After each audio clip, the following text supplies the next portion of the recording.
হিরোর রিংটোন কার বাজতেছে? হিরো এই সবাই চুপ, এই চুপ, অ্যাকশন।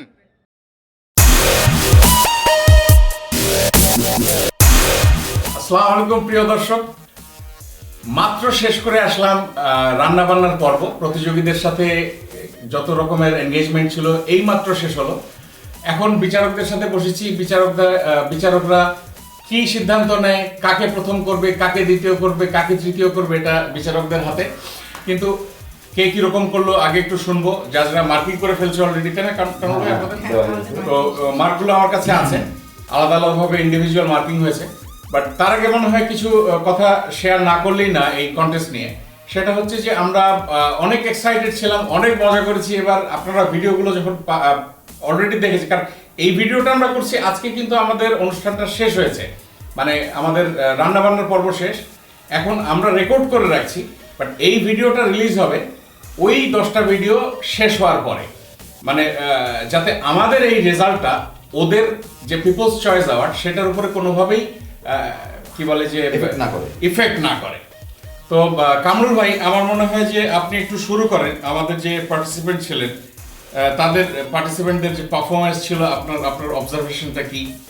আমি শুরু করি। আমাদের প্রথম যে কি বলে যে পার্টিসিপেন্ট ছিলেন গতকাল সকালে, গরুর মাংসের দো পেঁয়াজা, নুসরাত জাহান। না, ও ভালো করছে, ও খুব সাবলীল ছিল, কথাবার্তাও সাবলীল, আচ্ছা স্বাভাবিক, ক্যামেরার সামনে তার কোনো জড়তা নাই। হ্যাঁ, সে খুব বোল্ড, রান্নাও ভালো করে।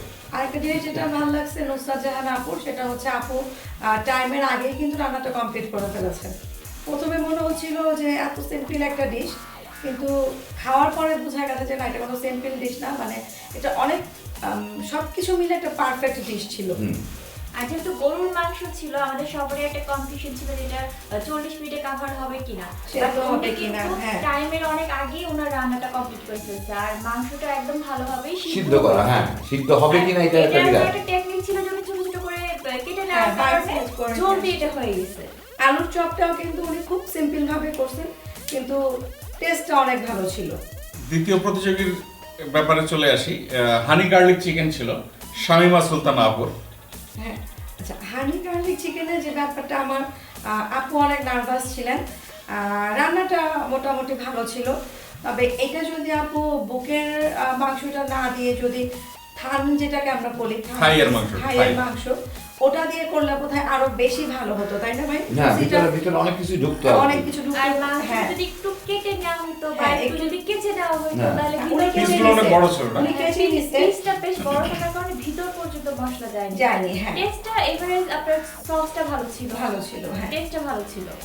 এরপরে চলে আসি সোহানা সুলতানা আপু। উনি ইলিশ পোলাও করেছিলেন, আর সাথে বেগুনের একটা টক মিষ্টি ছিল। হ্যাঁ, বেগুনের টক মিষ্টিটা অনেক মজার ছিল, কিন্তু ওনার যে মেইন ডিশ ছিল ইলিশ পোলাও, ওইখানে আমাদের একটু সবার প্রবলেম মনে হয়েছে। কিন্তু সাইড ডিশ হিসেবে টক মিষ্টিটা অনেক ভালো ছিল। মানে প্রবলেম বলতে যেটা, ইলিশ মাছের ভেতরে কিছু ঢোকেনি, তাই না ভাই? ভেতরে কিছু ঢোকেনি। আমার যেটা হচ্ছে মাছটা আর একটু কষাতে হতো। হ্যাঁ, ব্যাপারটা একটু এরকম ছিল। আমি তেমন কোনো ফ্লেভার না, বেগুনটা টকটা ভালো ছিল, চালটাও একটু মানে ভিতর পর্যন্ত সিদ্ধ হয়ে বাট আমার মনে হয় কি যে আমরা অনেক নেগেটিভ কমেন্ট পাচ্ছি, কেবল 3 পর্যন্ত এসেছি। টাইমের কারণে অনেকে হয়তো তাড়াহুড়ো করতে গিয়ে ফিনিশিংটা দিতে পারেনি। কিন্তু আমার মনে হয় যে এই রেসিপিটাই যদি দর্শকরা বাসায় ফলো করে যদি সময় নিয়ে রান্না করে, উনি হয়তো এমন হয়েছে যে এনারা ম্যারিনেট না করে চড়াই দিল ইয়েতে, দর্শকরা হয়তো বাসায় যখন বানাবে ম্যারিনেট করে রেখে দিল, তারপরে দিল, তাহলে হয়তো জিনিসটা কারেক্ট হয়ে যাবে। কিন্তু এই আপুর যে সাইড ডিশটা ছিল ওটা অনেক মজার ছিল ভাই, ওই যে বেগুনের টক। না, সেটাই হচ্ছে কি, যারা রান্নাবে তারা তো তাদের রুচি মতো রান্না করা উচিত। এরপরে আসি জাকিয়া খানম। ইনি ওই যে বিফ কোফতা করলেন আর রূপচাঁদা ফ্রাই করলেন। এখানে আমি একটু অ্যাড করতে চাই, আমি বিহাইন্ড দ্য সিন ছিলাম, তারপর আমি কিন্তু ওনাকে একটু টিপস দিচ্ছিলাম যে আপু আপনি অনেক মোটা করে ফেলছেন কোফতাটা। আমিও কিন্তু আপুকে বলেছিলাম যে আপু কোফতাটা একটু ছোট করলে ভালো হবে, তো আপু বলেছে না সেদ্ধ হয়ে যাবে।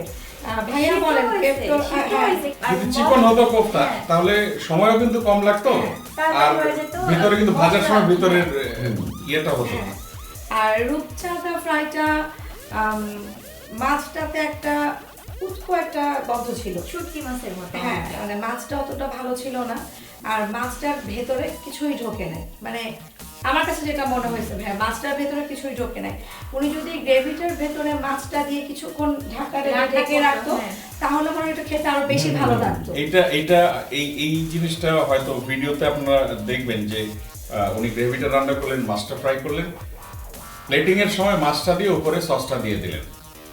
আমরা আসলে এরকম জিনিস খেয়ে মনে হয় অভ্যস্ত না, বিদেশে হয়তো করতে পারে, বাট আমরা এরকম খেয়ে অভ্যস্ত না।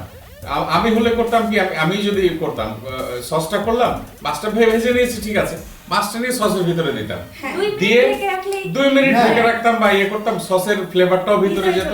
না আমরা অন্য রান্না তো সব তাই করি, আমরা যখন চিকেনের একটা আইটেম করি ফ্রাই করে যে করলাম, হ্যাঁ সুইট অ্যান্ড সাওয়ার চিকেন কিংবা যেগুলোই আমরা করি না কেন, আমরা তো ওটাকে আলাদা ফ্রাই করা, তারপর তো আমরা সব গ্রেভিটার উপরে ঢেলে দিই না, আমরা তো 1-1.5 মিনিট থেকে অন্তত একটু কষাই যেতে ভিতরে ঢুকে, সিম্পল কথা তো হচ্ছে এটা। আচ্ছা, বাদ দিতে তারপরে চলে আসি শারমিন আফরোজ সাসলিক করেছিলেন, সাথে shredded chicken with steam egg. খুব ভিন্ন ধরনের একটা দারুণ কনসেপ্ট ছিল, সাথে ছিল সাসলিক। উনি যে এগের কোরমাটা করেছিলেন, একটা কিন্তু একটা আস্তে একটা গন্ধ রয়ে গেছিল, তাই না? একটাতে আর একটু মশলা দিলে ডিমের ইয়াটাতে খুব ভালো হতো। আর সবচেয়ে যেটা নেগেটিভ লেগেছে আমাদের কাছে সেটা হচ্ছে সাসলিকটা দেওয়ার পরে উনি দূরে সরে গেলেন, উনি আর চুলার কাছে যাচ্ছেন না, তেল ছিটবে ওনার হাতটা পুড়ে যাবে বা রান্নার সময় তেলে দেওয়ার পরে উনি ভয় পাচ্ছিলেন। শেষে আমি গিয়ে কিন্তু ওনার সাসলিকটা উল্টে দিয়েছিলাম, কারণ দিয়ে কিন্তু আমি আমার হাতটা ওনাকে দেখেছিলাম, দেখো আপু আমার হাতটা কিন্তু পড়েনি। তো রান্না করব হাত পুড়বে না, আমি কিন্তু ওই সময় একটু ফান করে বললাম যে আপু দেখেন তারাবাতি যখন আমরা ছোটবেলা করতাম আমার ভয় লাগতো যে হাত বুঝি পুড়ে যাবে ওই ইয়েগুলো স্ফুলিং গুলো এসে, এটাকে আমি অ্যাভয়েড করতে পারবো না, তাই বলে আমি রান্না করব।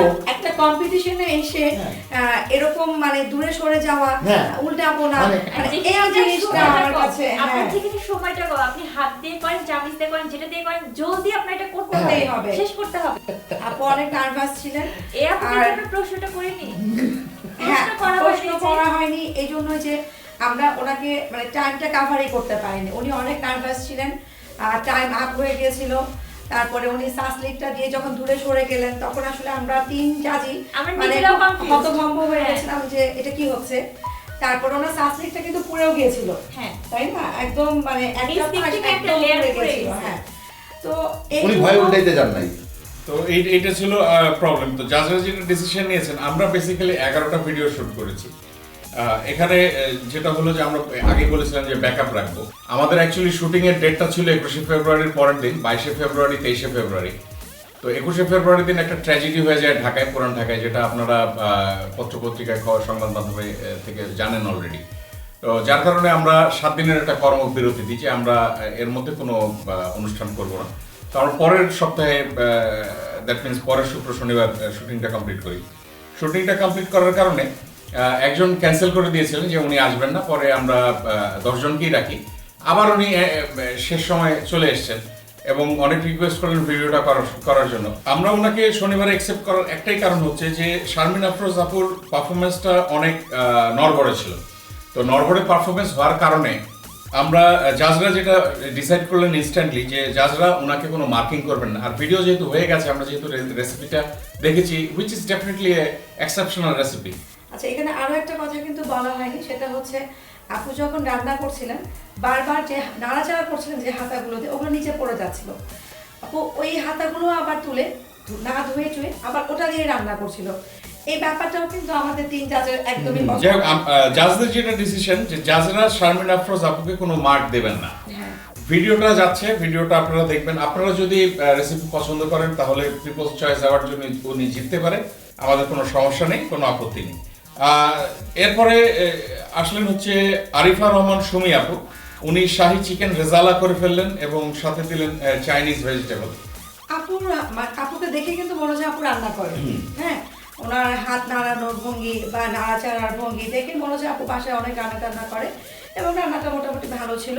চাইনিজ ভেজিটেবলে একটু প্রবলেম ছিল, কিন্তু এছাড়া আমরা তেমন আর কোনো ভুল খুঁজে পাইনি। হ্যাঁ, উনি ভালোই ছিলেন।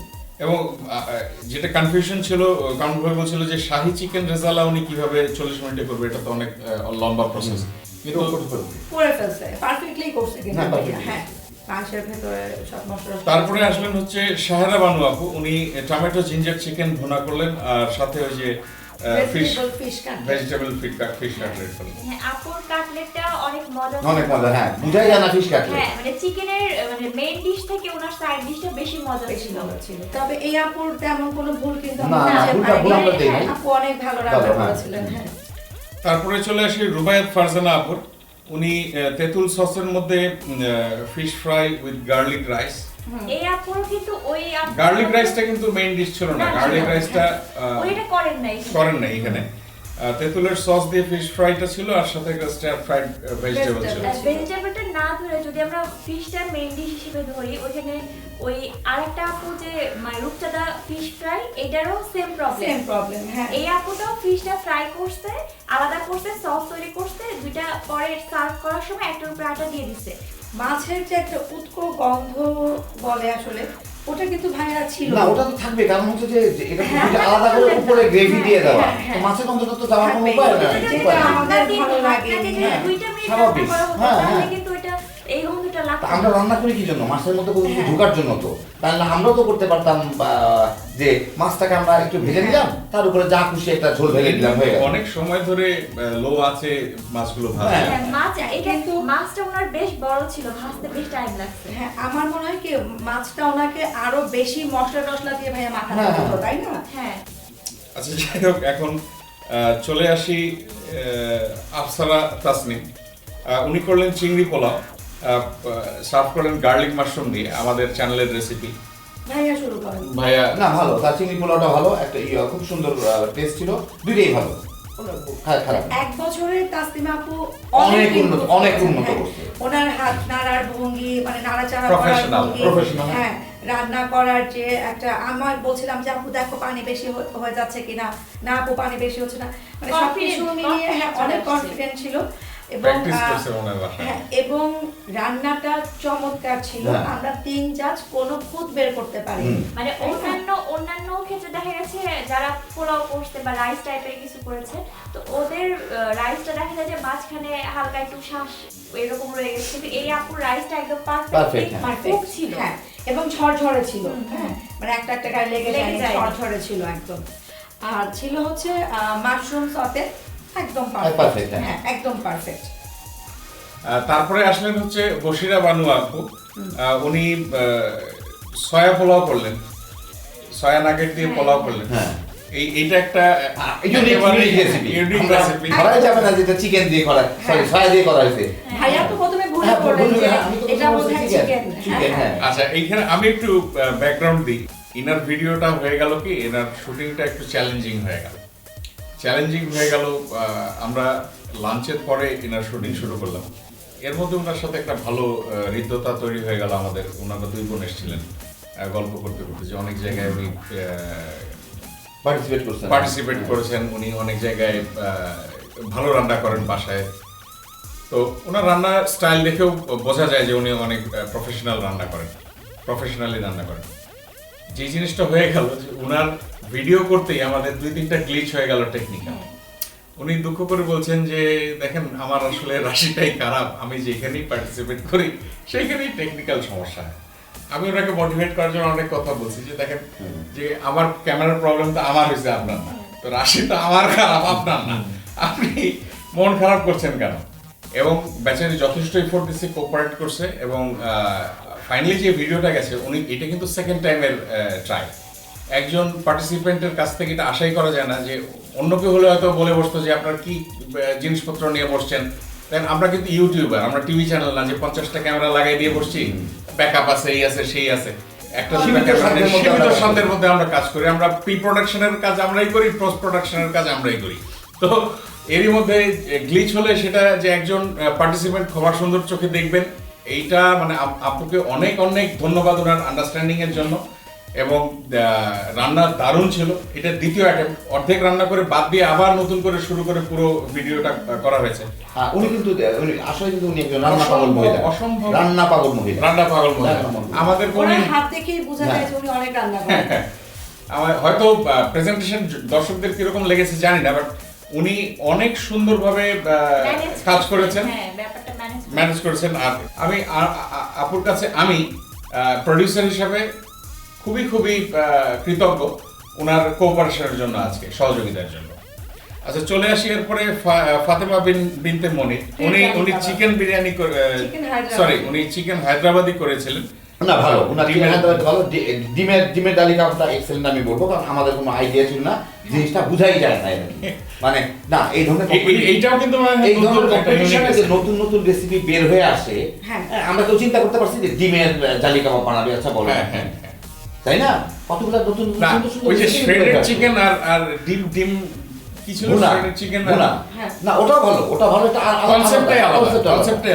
সেভাবে ভালো পেয়েছে, পারফর্ম করতে পারেন কিন্তু কথা হচ্ছে রেসিপির মধ্যে আমি এটা মানে অ্যামেজড হইলাম যে তার ডিমের জালি কাবাবটা, এটা বোঝা যায় না যে এটা চিকেনের জালি কাবাব না। গরুর না বোঝা যেতে পারে, বিফ কিংবা মাটন না বোঝা যেতে পারে, কিন্তু অনেকটা চিকেনের মতোই আসে। এইটাই উনি যথেষ্ট পরিশ্রম করে যথেষ্ট করতে, খাওয়াগুলো ভালো ছিল। হয়তো আমার পছন্দ না হয়তো, আমি হয়তো তাকে মনে হয় আমি গরুর মাংস পছন্দ করি, গরুটাকে আমি 5 দিব, এনারটাকে আমি 4 দিব, কিন্তু আমি বলতে পারি না যে না আপনার রান্না ভালো হয় না, এটা বলার মতো সাধ্য হয় না, বুঝলেন? তো উনিও ভালো মার্ক পাইছেন। তো এখন আমি একটা মার্ক দিব, রুমানা এক মার্ক দিবে, ওই রুমানা সেটা যোগ করে একটা তালি করা হবে, যে যেটা পছন্দ করে, তাই না? কিন্তু উনি ভালো রান্না করেন, এটা আমাদের স্বীকার করতেই হবে।